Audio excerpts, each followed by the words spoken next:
Yeah, wasn't our best effort. From the beginning of the game, they came right at us. It felt like we just couldn't stop them. We were scoring back and forth, and we missed a couple foul shots. They started getting separation. But it just seemed like we were a little bit slower, couldn't keep them in front. They kind of did whatever they wanted to do. Started, scoring 50 points in the first half, hurting us on the glass.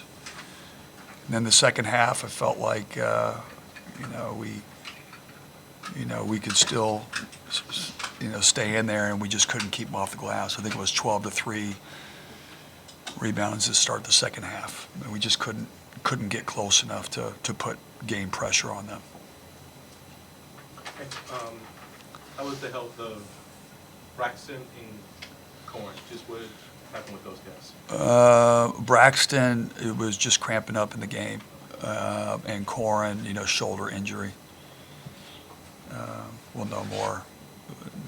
They're in there right now. Is that the same one who hurt last year? That's a good question. I don't know that. Same type of feeling or whatever. Yeah. What sort of is the answer in the post? And obviously you don't have Frank for a 10th consecutive game. Braxton and Willem kind of doing what they can. What's the answer? We're fighting. I mean, it just this team did whatever they wanted. They scored in the post at will. On the perimeter, one of our principles is no middle drives, and they got to the middle on us fairly easily. And it's been in these last games. It's been the second half of where our defense wasn't at a high level. Tonight it started at the beginning of the game, and challenge the guys that everybody's just got to do a little bit more. And it's defense is collective. It's not just individual, and everybody's got to do a little bit more. Are you seeing now, I don't know if it's as easy as this, but is it scheme or is it effort with the defense? I think our guys I think they're playing hard. I would not say they're not playing hard. I think it's more execution. We've had good moments. We just haven't had consistent moments. And, but some of the guys keep making the same mistakes, and we've got to correct that.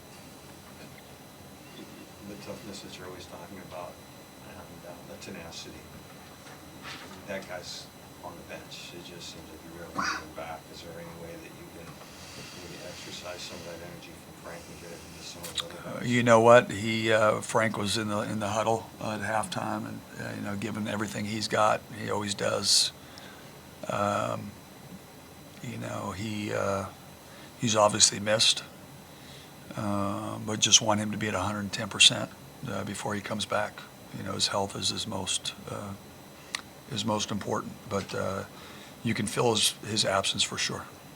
Is there a concerted effort to get the ball moving on offense in the first half? Because it seemed like those first few possessions, after the game against Stanford, we had just 6 assists. Now it just seemed like there was more effort to get the ball moving on offense. Was that part of the game plan or not really? Yeah, I mean, we just try to share the ball. At the beginning, we tried to post up Hawley, try to put him against Cody, see how they defended certain things. A lot of times you're running, first 3 or 4 plays, or just to see how they defend ball screens, how they defend certain actions, and how we'll counter. But offense is definitely not the issue. Obviously we have some stale moments in the game where it's too much dribbling and those types of things. But, we're at our best when we're sharing it, like you said, and it's moving and it's popping. But when Corin and Xavier were in the game together, Corin, I thought, did an unbelievable job of getting in the paint, made a couple of lob passes, we had another ball handler out there making other guys better with the ability to score, and I thought that was big. But defense, we're just not stopping anybody. Is it time to go back to the zone like full bore? I mean, at least, I don't know. It is your thing, and you know it so well. We've talked about it, the staff. We're going to do what we feel is best for us to win. We've invested so much in the man, and we've had great moments. It's getting over that hump. Anytime you play a lot of different defenses, it means that you're not really good at one of them. Start out with a little 22 tonight, which is a little pressure, just to kind of take some time off the clock. But you know, it was you know, just putting a Band-Aid on something that needed surgery. Moses is shooting the ball more. Is that just him getting more comfortable? Just the way the games are going, or a concerted effort just to get him more shots? Well, we're trying to. I mean, he only took 7 shots tonight. I wish he got 15. You know, the one thing that Moses, I think, can do better, you know, he can pump fake and put the ball on the floor and maybe have a pull-up or you know, get a chance to get fouled. You know, he's such a good offensive, you know, player, offensive threat. You know, the more shots we can get him, the better, for sure. Yeah, I think he'd be good with 15 shots a game. How do you get him 15 shots a game? God, you know, you got to use him as a screener. You got to move him around. You know, it also depends on how other teams guard him. That's one of the reasons why we're getting the lobs, because Braxton puts so much pressure on the rim that no one's tagging because they're not leaving Moses. And so that's where, you know, those guys work kind of hand in hand. Yeah. After Saturday, it's the midpoint in the conference season.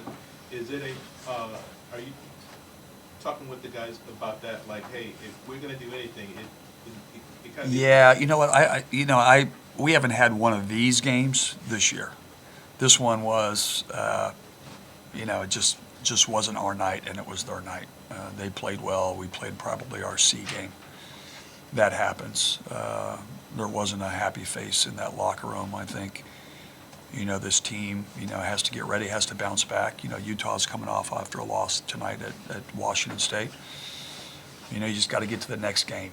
You know, those are, you know, everything is how you respond in life. And, you know, we'll be ready. Using your analogy of the surgery for the defensive foes, I guess what is the ailment? Right now we're gambling. We're not disciplined enough in staying just disciplined in our coverages. And when you start to gamble and you start to reach, you know, you're only as good as the group, and only as strong as your weakest link. If one guy gambles, breaks down everything. At the end of the half, even when we were in the zone, we did a really good job of defending the initial play, and then we broke down. They got in and they kicked it out for a 3 to end the half. That wasn't good. And so just too many little breakdowns that are all adding up. Can you talk about the free throwing a little bit? Only 18 attempts and only 10 makes. Yeah, you know, that was another area in the game where there was separation. You know, I felt like we were scoring, we weren't stopping, they weren't stopping us, we were scoring, and then we got into the foul line and we couldn't make foul shots, and that's where it got to 2, and then it got to 4, and that's where that separation happened in the first half. And, you know, just like the other night at Stanford, they went to the foul line 27 times in the second half. That goes back to, you know, on closeouts, no middle closeouts, you know, keeps the guy in front. Lack of, you know, too many reaching. That's lack of discipline, you know, sometimes with players, and that's what you're seeing. You're seeing a little bit of a lack of discipline, and you know, kind of we're making the same mistakes, and that's not good. What's the message you saw back to that game? Doesn't hit a 3-quarter. Did you like your shot selection tonight? Yeah, you know what? I'm gonna have to go back and watch the film, but I didn't think there was anyone. You know, the kid works on a shot. You know, you got to keep him honest. You know, and want to keep him confident. And the biggest area where we need him to be is great defensively, and you can't. You know, we need him to be better on the defensive end for sure. Thank you, Coach. All right.